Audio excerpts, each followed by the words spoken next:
Rococo architecture basically होता क्या है? बरोक आर्किटेक्चर के बाद आपका स्टार्ट होता है रोकोको आर्किटेक्चर। अब ये गिल्डिंग क्या है बेसिकली? जब बिल्डिंग्स रोकोको में देखने को मिलेंगे, उनमें C shape, S shape, curve shapes हमें देखने को मिलते हैं। अब हम बात करेंगे रोकोको आर्किटेक्चर के कुछ मोस्ट फेमस एग्जांपल्स के बारे में। तो अब ये मंसारडूफ क्या है? Hello everyone, welcome back to sketch school of art and creativity. I am architect Farooq Khan. और जैसा कि आप सभी जानते हो कि हिस्ट्री ऑफ वर्ल्ड आर्किटेक्चर पर हमारी एक सीरीज चल रही है और इस सीरीज में अब तक हम बहुत सारे एपिसोड्स ऑलरेडी अपलोड कर चुके हैं। तो अगर आपने वो प्रीवियस एपिसोड्स नहीं देखे हैं तो आई रिक्वेस्ट यू कि आप आई बटन पर क्लिक करके उन सारे एपिसोड्स को जरूर देख लीजिए। और आज के इस एपिसोड में हम पढ़ने वाले हैं रोकोको आर्किटेक्चर के बारे में। अब क्योंकि ये एक सीरीज है और हर एक स्टाइल दूसरे आर्किटेक्चर स्टाइल से, दूसरे एपिसोड से लिंक करता है, तो पूरा ये एक स्टोरी की तरह है, इसलिए आपको कोई भी एपिसोड मिस नहीं करना है। तो अगर आप नाटा या फिर जेईबी आप पेपर 2 के एग्जाम की प्रिपरेशन बहुत सीरियस होकर कर रहे हो तो आज का ये वीडियो एंड तक जरूर देखिएगा।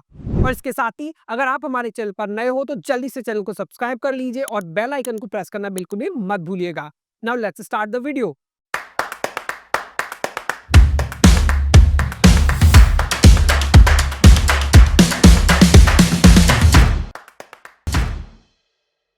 तो आज के इस एपिसोड में हम पढ़ने वाले हैं रोकोको आर्किटेक्चर के बारे में। लेकिन रोकोको आर्किटेक्चर से पहले का जो एपिसोड था जो हमने आपके लिए अपलोड किया, उसमें हमने पढ़ा था बरोक आर्किटेक्चर के बारे में। तो इसका मतलब क्या है? इसका मतलब सिंपल है कि बरोक आर्किटेक्चर के बाद आपका स्टार्ट होता है रोकोको आर्किटेक्चर।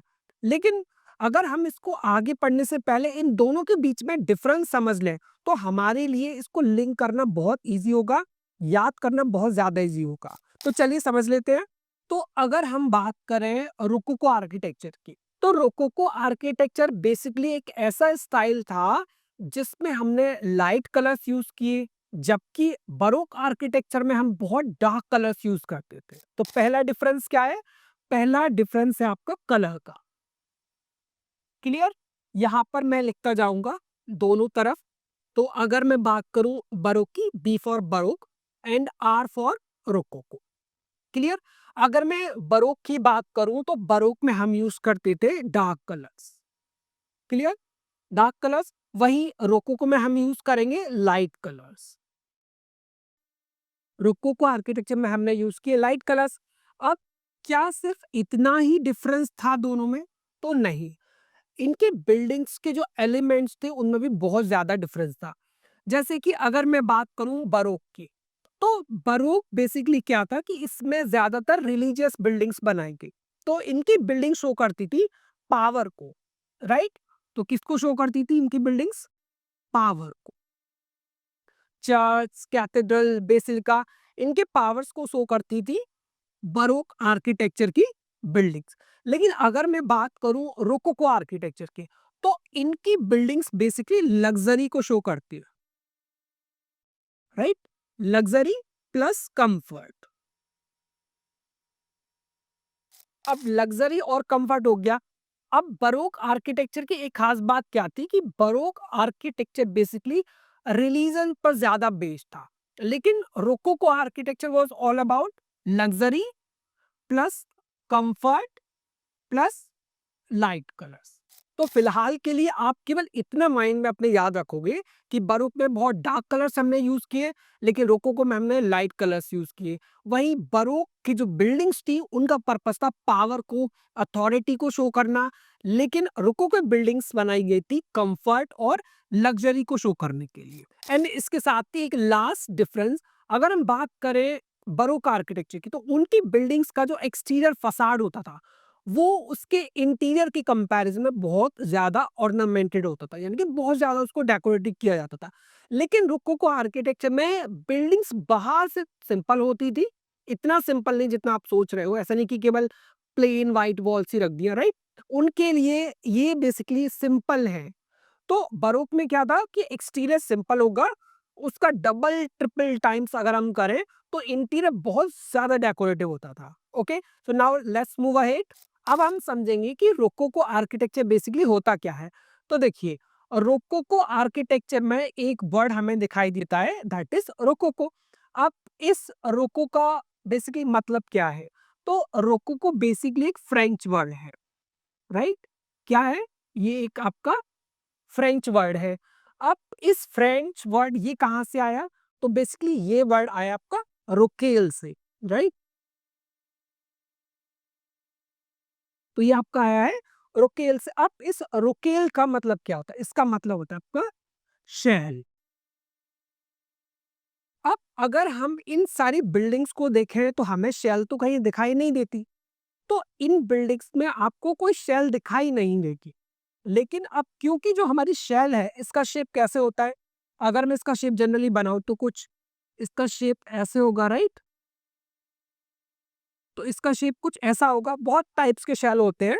तो एक शेल ऐसी होती है जिसका शेप ऐसा लग सकता है। इसके अलावा भी डिफरेंट डिफरेंट शेप्स आपको देखने को मिल सकते हैं। मैंने इसका जनरली इसलिए बनाई क्योंकि ये ज़्यादा आपको देखने को मिलेगा। अब ये जो शेल है बेसिकली आपको समुद्र में मिलता है, राइट? हम सब ने देखा है, बचपन में हम इससे खेले भी हैं। तो अब क्या होगा बेसिकली कि ये जो शेल है, ये जो शेप है, ये हमें इनके बिल्डिंग्स के एलिमेंट्स में देखने को मिलता है। अगर आप ऐसे सोच रहे हो कि आपको स्क्रीन पर दिख जाएगा, तो स्क्रीन पे आपको नहीं दिखेगा। अगर आप इन एलिमेंट्स को ज़ूम करोगे, तब ये आपको देखने को मिलता है। अब इसके साथ ही रोकोको आर्किटेक्चर की खास बात है कि इसमें आपको 2 शेप बहुत ज़्यादा देखने को मिलते हैं। पहला आपको देखने को मिलेगा सी शेप, राइट? स्क्रीन को मैं क्लियर कर लेता हूँ ताकि आपको और अच्छे से समझ में आए। तो पहला आपको क्या देखने को मिलेगा? फर्स्ट शेप आपको देखने को मिलता है सी शेप। सेकंड आपको देखने को मिलेगा एस से, एस शेप। तो ये 2 इनके एलिमेंट्स में शेप्स आपको देखने को मिलते हैं। अगर मैं बात करूँ एस शेप की, राइट? तो इस एग्ज़ाम्पल में मुझे एस शेप देखने को मिलता है यहाँ पे, राइट? ये देखिए, ये क्या है हमारा? एस शेप है, क्लियर? तो इसी तरीके से हमें जितने भी बिल्डिंग्स रोकोको में देखने को मिलेंगे, उनमें C shape, S shape, curve shapes हमें देखने को मिलते हैं। अब बात कर लेते हैं रोको के ओरिजिन की। तो रोकोको आर्किटेक्चर स्टार्ट होता है आपका फ्रांस में। अब फ्रांस में कहाँ? तो फ्रांस में स्पेशली पेरिस में स्टार्ट होता है, क्लियर? अब ऐसा तो नहीं है कि ये फ्रांस से स्टार्ट हुआ है तो केवल फ्रांस के अंदर ही लिमिट रहेगा।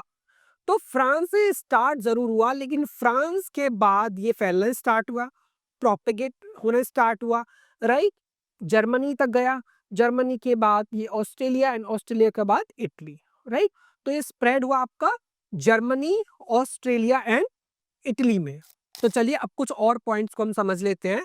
तो अगर हम रोकोको स्टाइल की बात करें तो उसमें आपको लाइट कलर्स देखने को मिलेंगे। बिल्डिंग्स में लाइट कलर्स बहुत ज़्यादा यूज़ किया गया। बिल्डिंग्स एलिगेंट होती थी और हाईली डेकोरेटिव, क्लियर?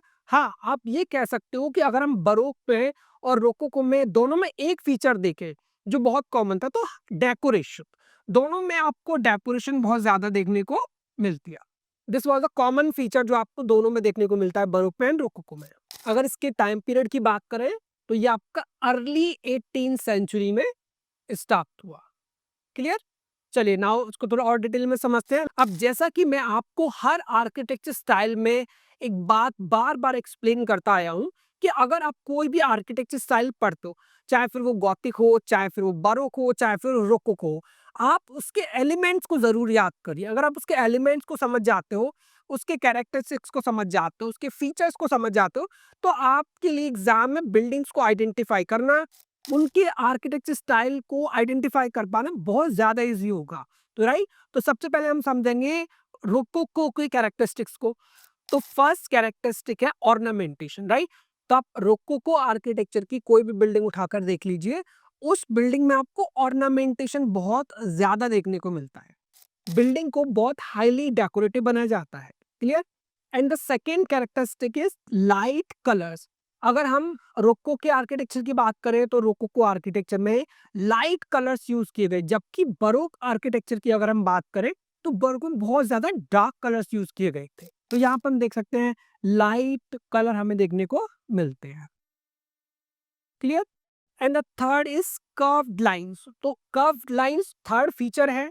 इससे पहले भी मैंने आपको बताया था कि इसमें आपको सी शेप एंड एस शेप ये दोनों देखने को मिलते हैं। क्यों? क्योंकि जो रोकोको है, रोकोको का मतलब ही क्या है? सेल से इंस्पायर्ड आर्किटेक्चर स्टाइल। यानी कि जो भी आर्किटेक्चर स्टाइल है हमारा रोकोको, तो रोकोको में क्या होगा कि जितने भी एलिमेंट्स होंगे बेसिकली उनकी शेप जो होगी वो सेल से इंस्पायर्ड होगी। क्लियर? तो सेल से इंस्पायर्ड है तो इसमें शी शेप बनेगा आपका, एस शेप बनेगा। तो इसी वजह से हम बोलते हैं दैट इसमें हमें कर्व लाइंस बहुत ज्यादा देखने को मिलती है। Now the next feature is asymmetry. अब हम असिमेट्री को समझने से पहले समझेंगे कि रोकोको और बरोक में क्या ये सेम था? तो नहीं। अगर हम बरोक आर्किटेक्चर की बात करें तो बरोक आर्किटेक्चर में सिमेट्री थी, हमें सिमेट्री देखने को मिलती थी। इसका मतलब है left hand side equals to right hand side. लेकिन वहीं अगर हम दूसरी तरफ रोको के आर्किटेक्चर की बात करें तो रोको के आर्किटेक्चर में सिमेट्री आपको मिल भी सकती है और नहीं भी मिल सकती। ज्यादातर जो बिल्डिंग्स आपको देखने को मिलेंगी उनमें आपको असिमेट्री देखने को मिलती है। लेकिन अगर हम बरोक आर्किटेक्चर की बात करें तो बरोक में आपको कभी भी असिमेट्री देखने को नहीं मिलती है। क्लियर? तो इसीलिए रोकोको इज अबाउट असिमेट्री। तो अगर आप इस बिल्डिंग को देखते हो तो इस बिल्डिंग में आपको सिमेट्री दिख रही होगी, क्योंकि अगर मैं इसको वर्टिकली कट करूं राइट, तो मेरा जो left hand side L H S एस वो किसके इक्वल है? राइट हैंड साइड के, आर एच एस। तो जब left hand side equals to right hand side होता है दैट इज अ सिमेट्री। अब इस बिल्डिंग में हमें सिमेट्री देखने को मिल रही है राइट। तो बरोक में आपको ऐसी बिल्डिंग देखने को नहीं मिलती थी जिनमें सिमेट्री नहीं होती थी, लेकिन रोकोको में आपको ऐसी बिल्डिंग्स देखने को मिलेंगी जिनमें सिमेट्री होगी भी और नहीं भी होगी। ज्यादातर बिल्डिंग्स आपको ऐसी देखने को मिलेंगी जो अपनी असिमेट्री के लिए जानी जाती है। Now the next feature is decorative ceiling. अब डेकोरेटिव सीलिंग क्या है कि जो भी आपका सीलिंग्स बनाए जाएंगे वो बहुत ज्यादा हाईली डेकोरेटिव किए जाएंगे। मिरर्स का आपको यूज देखने को मिलेगा, उसके साथ ही बहुत ही ऑर्नामेंटेड फर्नीचर आपको देखने को मिलेंगे एंड आर्किटेक्चर एलिमेंट्स भी आपको काफी सारे देखने को मिलते हैं। चलिए अब हम इन्हीं फीचर्स को थोड़ा और डिटेल में समझेंगे one by one. So now the first feature is ornamentation. तो ऑर्नामेंटेशन का मतलब क्या है? बेसिकली कि हम बिल्डिंग को ब्यूटीफाई करेंगे। अगर हमें बिल्डिंग को ब्यूटीफाई करना है, जैसे मुझे इस बिल्डिंग को ब्यूटीफाई करना है तो मैं क्या करूंगा? इसमें कुछ डेकोरेटिव एलिमेंट्स ऐड करूंगा। वो क्या क्या हो सकते हैं? वो मेरे शैल शेप हो सकते हैं, या मैं कोई फ्लावर का डिजाइन ऐड कर सकता हूँ, या मैं मिरर्स का यूज कर सकता हूँ। अब जो मेरे विंडोज है उनमें मैं मिरर्स लगा सकता हूँ राइट। अब ये जो मेरे एलिमेंट्स है वो कर्व शेप हो सकते हैं, फ्लावर्स के शेप में हो सकते हैं, तो मैं रिच डिटेल्स उनकी दे सकता हूँ। And the second point is colour. अब कलर के बारे में अगर हम बात करें तो अगर मुझे किसी बिल्डिंग को बहुत रिच डेकोरेट करना है तो मैं क्या करूंगा? उसके कलर्स के साथ में प्ले करूंगा। अब कैसे? कि हम उसमें लाइट कलर्स यूज करेंगे। तो रोकोको बिल्डिंग्स में क्या हुआ, रोकोको आर्किटेक्चर स्टाइल में हमने लाइट कलर्स को यूज किया। तो यहाँ पर जो हमें ग्रीन दिख रहा है, जो ब्लू दिख रहा है that is light blue, this is light yellow right. तो लाइट कलर्स का हमने यूज किया आपका रोकोको आर्किटेक्चर में। अब रोकोको आर्किटेक्चर का एक बहुत ही इंपॉर्टेंट फीचर, रोकोको आर्किटेक्चर में जब आप पढ़ोगे तो बार बार आपको एक वर्ड देखने को मिलेगा दैट इज गिल्डिंग, GILDIN राइट। अब ये गिल्डिंग क्या है बेसिकली? तो इस वर्ड को समझने के लिए आप समझिए कि मान लीजिए मेरा ये वॉल है राइट, एक वॉल है। अब मैं इस वॉल को, ये मेरा ब्रिक का बना है या टिम्बर का बना है या मेटल का बना है। अब अगर मैं इस वॉल को गोल्ड से कवर कर दूं राइट, तो उसको हम कहते हैं गिल्डिंग। तो रोकोको आर्किटेक्चर में आपको गोल्डन कवर देखने को मिलता है, यानी कि आपको गिल्डिंग बहुत ज्यादा देखने को मिलता है। And now the third point is curve lines. तो आपको काफी सारी कर्व लाइंस देखने को मिलती है रोकोको आर्किटेक्चर में राइट। अब कर्व लाइंस के लिए हम क्या यूज करेंगे? बेसिकली कोई फ्लावर का शेप है या फिर कोई शेल का शेप है, वो हम इसमें बार बार उसी को हम यूज करेंगे। Clear? And the last point is asymmetry की बिल्डिंग्स में आपको असिमेट्री देखने को मिलती है। Now the fifth point is decorative ceiling. अब डेकोरेटिव सीलिंग क्या है? कि जब आप अपने बिल्डिंग की सीलिंग को भी डिजाइन करते हो, या आप उस पर कोई पेंटिंग करते हो, या आप कोई डिजाइन बनाते हो, या आप कोई फ्रेस्को क्रिएट करते हो, तो that is decorative ceiling. Clear? अब डेकोरेटिव सीलिंग में हम क्या करेंगे? फ्रेस्कोस कर सकते हैं, स्टको कर सकते हैं, पेस्टल कलर्स यूज कर सकते हैं। क्लियर? एंड या फिर गिल्डिंग कर सकते हैं, गोल्ड एक्सेंट्स। अब जैसा कि मैंने आपको स्टार्टिंग में बोला था कि रोकोको आर्किटेक्चर में बिल्डिंग बाहर से जितना सिंपल है राइट, बाहर से आपको ज्यादा ऑर्नामेंटेशन देखने को नहीं मिलेगा। अब अगर आप ये समझ रहे हो कि सिंपल का मतलब रोकोको आर्किटेक्चर में ये है कि बिल्डिंग एकदम प्लेन होगी, तो ऐसा नहीं है। तो रोकोको आर्किटेक्चर में सिंपल का मतलब है कि बिल्डिंग बाहर फसाड पर बहुत कम डेकोरेटिव होगी, बट अंदर उसका डबल ट्रिपल टाइम्स आप देख सकते हो। तो अगर मैं इसके इंटीरियर को देखूँ तो हमें इसके जो इंटीरियर्स होते थे बहुत ही ज़्यादा ऑर्नेट होते थे। क्लियर? वॉल्स पर आपको गोल्ड का वर्क देखने को मिलेगा, कॉलम्स पर आपको गिल्डिंग देखने को मिलेगी, सीलिंग में आपको गिल्डिंग देखने को मिलेगी। And the point 6 is furniture कि जितने भी आपको फर्नीचर देखने को मिलेंगे, कर्व्ड शेप्स आपको उसमें देखने को मिलते हैं। क्लियर? एंड उनको कार्व किया जाएगा, जैसे ये फर्नीचर है तो उसके ऊपर डिज़ाइन्स को कार्व किया गया है, राइट? एंड ये आपको गिल्डेड फॉर्म्स में देखने को मिलते हैं। गिल्डेड फॉर्म्स का मतलब कि यहाँ पर ये जो आपको दिख रहा है ये गोल्ड है, रियल गोल्ड है। क्लियर? तो ये क्या है आपका रियल गोल्ड। यहाँ पे आपको एक बच्चा देखने को मिल रहा होगा, राइट? यहाँ पे हमें क्या दिख रहा है, एक छोटा-सा कोई बच्चा है जो किसी एक ट्री पर, पेड़ की एक ब्रांच पर क्या कर रहा है, सो रहा है, राइट? ऐसा लग रहा है दिखने में कि जैसे वो सो रहा हो या खेल रहा हो, तो आपको देखने को मिल रहा है। और यहाँ पर भी आपको क्या है, गोल्ड वर्क में आपको एक बच्चा देखने को मिल रहा है। तो इस तरीके के वर्क आपको देखने को मिलता है। यहाँ पर भी देखिए, अगर आप यहाँ पे भी आप देखते हो तो आपको एक बच्चा, एक बेबी देखने को मिलता है। तो ये बेसिकली क्या है कि फर्नीचर आपको बहुत ज़्यादा डिटेल देखने को मिलेगा। उस फर्नीचर पे आपको गोल्ड का काम देखने को मिलेगा रोकोको आर्किटेक्चर में। अब हम बात करेंगे रोकोको आर्किटेक्चर के कुछ मोस्ट फेमस एग्जांपल्स के बारे में। तो हमारा सबसे पहला एग्जांपल है ब्रूहल पैलेस, जो कि आपका पोलैंड में है। क्लियर? तो अगर मैं इस बिल्डिंग को बाहर से देखता हूँ तो ये बिल्डिंग मुझे बहुत ही ज़्यादा सिंपल दिखाई दे रही है, राइट? आप भी देख रहे होंगे, आपको भी बहुत ज़्यादा सिंपल ये बिल्डिंग दिखाई दे रही होगी। ऐसा लग रहा होगा जैसे क्या ही है ये बिल्डिंग, बहुत सिंपल ही तो है, जबकि रोकोको आर्किटेक्चर के बारे में बोला जाता है कि बहुत ज़्यादा हाईली डेकोरेटिव होता है, राइट? ये जो बिल्डिंग है, जितना ये सिंपल मुझे बाहर से दिख रही है, अगर आप इसके अंदर जाओगे तो ये उससे भी कई गुना ज़्यादा डेकोरेटिव है। ये जो ब्रूअल पैलेस है, ये क्या बेसिकली पैलेस है, यानी कि एक महल है। अब महल का काम क्या होता था कि जितने भी राजा होते थे, किंग्स होते थे, क्वींस होती थी, उनके रहने के लिए जगह, उनके सोने के लिए, जो उनके आराम के लिए, राइट? तो ये बनाए जाते थे। तो अब राजाओं के लिए बनाए गए हैं, तो अंदर से बहुत ही ज़्यादा लग्ज़री है, बहुत ही ज़्यादा कंफर्टेबल है और इतना ऑर्नामेंटेशन है कि गिल्डिंग का वर्क हमें इसमें देखने को मिलता है। कर्व शेप्स यूज़ किए गए हैं, सी शेप्स आपको देखने को मिलेंगी, एस शेप आपको देखने को मिलेगा, राइट? और शेल शेप भी आपको देखने को मिलता है, प्लस गोल्ड। गोल्ड आप नहीं भूल सकते रोकोको आर्किटेक्चर में। तो अगर हम इसकी बात करें तो ये कहाँ पर है? ये पोलैंड में है। तो अगर हम ब्रूअल पैलेस के आर्किटेक्ट की बात करें तो ब्रूअल पैलेस के आर्किटेक्ट का नाम है योकिम डेनियल, राइट? तो आप याद रखोगे, Joachim Daniel is the architect of Bruhl palace Poland. अगर इसके ईयर की बात करें कि किस ईयर में इसको बनाया गया, तो 1642 में इसका कंस्ट्रक्शन स्टार्ट हुआ। अगर हम इसका फंक्शन देखें तो एज अ पैलेस इसको बनाया गया। क्लियर? अब इसके फीचर्स की बात कर लेते हैं। तो इसके फीचर्स में हमें इसके फसाड पर स्टको का काम देखने को मिलता है। अभी स्टको क्या है? स्टको बेसिकली एक पेस्ट होता है, जैसे सीमेंट आप मिलाओ, सैंड मिलाओ या फिर आप चूना मिलाते हो, राइट? पहले ऐसा होता था कि सीमेंट नहीं मिलाया जाता था, बट आज के टाइम में स्टको में आपका सीमेंट मिलाया जाता है।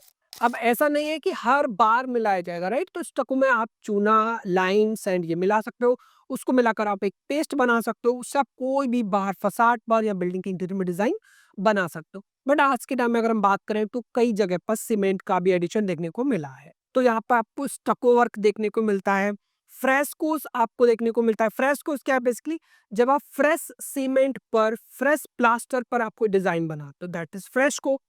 लेआउट की बात करें तो हमें इसमें मंसार्ड रूफ देखने को मिलती है। एंड कोर्टयार्ड क्या है आपका? कोर्टयार्ड आपको ट्रायंगुलर शेप में देखने को मिलता है। तो अब हम बात कर लेते हैं मंसार्ड रूफ के बारे में। तो अब ये मंसार्ड रूफ क्या है? तो देखिए, मंसार्ड रूफ के बारे में मैं ऑलरेडी बिल्डिंग कंस्ट्रक्शन मटेरियल की क्लासेस में बहुत बार एक्सप्लेन कर चुका हूँ। तो जो लोग ऑलरेडी हमारी लाइव क्लासेस ज्वाइन कर चुके हैं, उनको ऑलरेडी पता है कि मंसार्ड क्या होता है, गेबल रूफ क्या है, पिच क्या है, स्लोप क्या है, राइट? दे ऑल नो कि ये सब क्या है। लेकिन अब इस हिस्ट्री के इस एपिसोड में उन सारे टर्म्स को दोबारा से एक्सप्लेन करना हमारे लिए पॉसिबल नहीं है, क्योंकि बहुत सारे टर्म्स हैं जिनको एक्सप्लेन करना चाहिए और मैं कोशिश भी करता हूँ। मैं पूरी कोशिश करता हूँ कि आप सभी को ज़्यादा से ज़्यादा टर्म्स क्लियर कर सकूँ, ज़्यादा से ज़्यादा डिटेल में पढ़ा सकूँ। लेकिन एक ही एपिसोड में सारे टर्म्स को मेरे लिए एक्सप्लेन कर पाना थोड़ा पॉसिबल नहीं है। तो अगर आप उन टर्म्स को डिटेल में समझना चाहते हो और अपनी प्रिपरेशन को बहुत डिटेल में करना चाहते हो, तो आप हमारी लाइव क्लासेस को ज्वाइन कर सकते हो। हमारी लाइव क्लासेस को ज्वाइन करने के लिए और फ्री डेमो क्लास बुक करने के लिए डायरेक्टली स्क्रीन पर आपको एक नीचे नंबर दिख रहा होगा, आप उस नंबर पर डायरेक्टली हमें कॉल कर सकते हैं या फिर आप हमारी वेबसाइट पर जा सकते हैं। हमारी वेबसाइट पर जाने के लिए आपको टाइप करना होगा ssacinstitute.in और जैसे ही आप हमारी वेबसाइट पर पहुंच जाते हो तो आपको होम टैब पर क्लिक करना होगा और होम टैब पर जब आप क्लिक करते हो तो बॉटम में यहाँ पर आपको येलो बॉक्स एक टैब देखने को मिलता है जिसमें लिखा है book a free demo class. आप इस टैब पर क्लिक करके अपने लिए फ्री डेमो क्लास बुक कर सकते हो। इसके अलावा भी अगर आप कोर्सेज के बारे में जानना चाहते हो तो आप हमारी वेबसाइट पर जाकर कोर्सेज वाले टैब पर आप क्लिक करोगे और यहाँ पर आपको काफी सारे टैब्स देखने को मिलते हैं। तो अगर आप नाट एंड जेबीएक लाइव क्लासेस ज्वाइन करना चाहते हो तो आप क्लिक करोगे नाट एंड जेबीएक लाइव पर। उसके अलावा अगर आप सेल्फ प्रिपरेशन करना चाहते हो तो सेल्फ प्रिपरेशन के लिए भी हमने बैचेस बनाए हुए हैं। आप सेल्फ प्रिपरेशन बैच भी ज्वाइन कर सकते हो। उसके साथ ही अगर आप अदर कोर्सेज भी करना चाहते हो तो आप हमारी वेबसाइट पर जाकर उन्हें एक्सप्लोर कर सकते हो। तो बहुत डिटेल में हमने अपने कोर्सेज को एक्सप्लेन किया है। तो अगर आप बहुत डिटेल में कोर्सेज के बारे में जानना चाहते हो तो आप हमारी वेबसाइट को एक्सप्लोर कर सकते हो। Now let's get back to the point. अब ये मानसर्ड रूफ क्या है? तो चलिए मानसर्ड रूफ को हम समझ लेते हैं। तो मान लीजिए कि मैंने एक रूफ बनाया है, राइट? ये मेरा एक रूफ है, मैं इसको फ्रंट से देख रहा हूँ। लेकिन अब क्योंकि इसमें मुझे एक ही एंगल देखने को मिलता है, राइट? लेकिन अगर मुझे डबल स्लोप देखने को मिले तो फर्स्ट एंड सेकंड मेरा ये है। क्लियर? तो जब भी कभी भी आपको डबल स्लोपिंग देखने को मिलती है, यानी कि डबल स्लोप देखने को मिलेगा, तो फर्स्ट मेरा एक्स, सेकंड मेरा वाई। क्लियर? तो जब आपको दो स्लोप्स देखने को मिलेंगे, दो पिच देखने को मिलेंगे, तब क्या होगा आपका? It is called mansard roof. mansard roof. तो mansard रूफ का एक पॉइंट तो हमने समझ लिया कि इसमें हमें डबल स्लोप देखने को मिलता है। अब दूसरा इसका पॉइंट क्या है कि इसमें जितने भी हमारी फोर साइड्स होती है, we have four sloping sides. अब इसका क्या मतलब है कि हमें इसमें फोर स्लोपिंग साइड्स देखने को मिलती हैं? तो इसका मतलब है कि बिल्डिंग का left, right and back and front चारों में आपको स्लोप देखने को मिलेगा। तो अगर मैं एक प्लान बनाऊं तो बेसिकली कैसा होगा वो कि आपको सेंटर में मैंने एक लाइन ड्रॉ किया तो एक स्लोप आपका लेफ्ट में जाएगा, एक आपका राइट में जाएगा और एक और स्लोप आपको देखने को मिलेगा। क्यों? क्योंकि मैंने आपको बोला है कि डबल स्लोप आपको देखने को मिलता है। क्लियर? और आपको फोर साइड्स में स्लोप्स देखने को मिलते हैं। क्लियर? तो फोर स्लोपिंग साइड्स होंगी और फोर साइड्स में क्या होगा आपका? डबल स्लोपिंग साइड्स होगी। क्लियर? क्योंकि ये एक स्लोप एंड सेकंड स्लोप। तो mansard रूफ का फीचर है कि फोर स्लोपिंग साइड्स होगी और हर साइड में डबल स्लोप होगा। That is a mansard roof. तो ये आपको देखने को मिलता है ब्रूहल पैलेस पोलैंड में। क्लियर? इसके कोर्टयार्ड की बात करें तो इसका कोर्टयार्ड का शेप है triangular. Now the second most famous building of rococo architecture is Charlottenburg palace, जो कि बर्लिन यानी कि जर्मनी में लोकेटेड है, राइट? तो शार्लोटेनबर्ग पैलेस की आपको इमेज को बहुत ध्यान से देखना है। आपको इसको स्केच करना है और इसकी इमेज को मेमोराइज करने की कोशिश करनी है। Clear? So this is Charlottenburg palace, Berlin. तो अगर हम शार्लोटेनबर्ग पैलेस के आर्किटेक्ट की बात करें तो इसके आर्किटेक्ट का नाम है जॉर्ज वेंजेस्लाउस। तो एग्जाम के लिए आपको याद रखना है शार्लोटेनबर्ग पैलेस के जो आर्किटेक्ट है उनका नाम है जॉर्ज वेंजेस्लाउस। क्लियर? तो अगर हम इसके पर्पस की बात करें कि इस पैलेस को किसके लिए बनाया गया था, तो एक क्वीन थी जिनका नाम था सोफी शार्लेट। तो सोफी शार्लेट के लिए इसको बनाया गया था। बेसिकली ये उनके रहने की जगह थी, वो यहाँ पर रहती थी, इसीलिए इस पैलेस को बनाया गया। अगर इसके फीचर्स की बात करें तो इसकी सेंटर में एक टावर है and that is dome tower, right? उसका जो टॉप सरफेस है वो एक डोम के जैसा है, इसीलिए उसको डोम टावर के नाम से जाना जाता है। क्लियर? तो ये बेसिकली द डोम वाला पार्ट है आपका, तो ये आपको डोम टावर के नाम से याद करना है। सेकंड फीचर की अगर मैं बात करूं तो इसमें आपको रोकोको इंटीरियर्स देखने को मिलता है, यानी कि रोकोको आर्किटेक्चर का सबसे important feature that is the gold gilding. That is the gilding, तो यानी कि आपको गोल्ड का काम इसके इंटीरियर में देखने को मिलता है। तो यहाँ पर आपको एक गैलरी देखने को मिलती है जिसका नाम है गोल्डन गैलरी। इसके साथ ही कॉरिंथियन पिलर्स यहाँ पे यूज किए गए एंड स्कल्प्टेड कॉर्निश पे आपको देखने को मिलते हैं। Now let's move to the last slide of Rococo architecture. Now this is the last example of Rococo architecture Amalienburg Munich, जो कि आपका जर्मनी में लोकेटेड है, राइट। तो आपको क्या करना है, एग्जाम के लिए नाटा इंजेविया के एग्जाम के लिए आपको इसके पिक्चर को ध्यान से देखना है एंड बार बार आपको उसको स्केच करना है। क्लियर। तो अगर हम इसके आर्किटेक्ट की बात करें तो इनका नाम है योकिम डीट्रिक, राइट। योकिम डीट्रिक इसके आर्किटेक्ट का नाम है। अगर हम इसके फंक्शन की बात करें तो ये एक हंटिंग लॉज है। क्लियर। तो इसके बारे में बस आपको तीन ही मेन इंपॉर्टेंट पॉइंट्स याद रखने हैं। पहला आपको इसके इमेज याद रखनी है, दैट दिस इज एमलिनबर्ग, जो कि जर्मनी में लोकेटेड है। सेकंड, इसके आर्किटेक्ट का नाम है योकिम डीट्रिक। एंड थर्ड, ये क्या है, this is hunting lodge. Clear. अब ये जो फीचर्स हैं basically it is in built in rococo style, pastel colours का यूज किया, ऑर्नेट है। तो ये आपको ऑलरेडी पता है कि ये रोकोको आर्किटेक्चर के फीचर्स हैं, तो हमें इस बिल्डिंग में देखने को मिलेंगे ही मिलेंगे। लास्ट अगर हम बात करें कि कुछ और फीचर्स इस बिल्डिंग के, तो हॉल ऑफ मिरर्स आपको देखने को मिलता है। इस बिल्डिंग के अंदर एक बहुत बड़ा हॉल, इसमें काफी सारे मिरर्स लगे हुए, that is the hall of mirror. And second, gilded and frescoed interiors आपको इसमें देखने को मिलते हैं। So this is the last example and it is Amalienburg Munich, जो कि जर्मनी में लोकेटेड है। So that's it for today's episode. I hope कि आप सबको आज का ये एपिसोड बहुत ही ज्यादा पसंद आया होगा। आज के इस एपिसोड में हमने रोकोको आर्किटेक्चर के बारे में बहुत कुछ नया सीखा। हमने सीखा कि गिल्डिंग क्या होती है, हमने बहुत सारे आर्किटेक्ट्स के बारे में सीखा, बहुत सारी बिल्डिंग्स को याद किया और बहुत सारे फीचर्स को याद किया। लेकिन अब ऐसा नहीं है कि केवल इतने ही फीचर्स हैं या केवल इतने ही बिल्डिंग्स हैं जो रोकोको आर्किटेक्चर में बनाएगी। इसके अलावा बहुत सारी और भी बिल्डिंग्स हैं जो रोकोको आर्किटेक्चर में बनाएगी और उनको एग्जाम के लिए पढ़ना भी बहुत ज्यादा इंपॉर्टेंट है। लेकिन यूट्यूब पर उन सारी बिल्डिंग्स को हमारे लिए डिटेल में कवर कर पाना पॉसिबल नहीं है। इन सारी बिल्डिंग्स को, इन सारी डिटेल्स को हम अपनी लाइव क्लासेस में बहुत डिटेल में कवर करते हैं।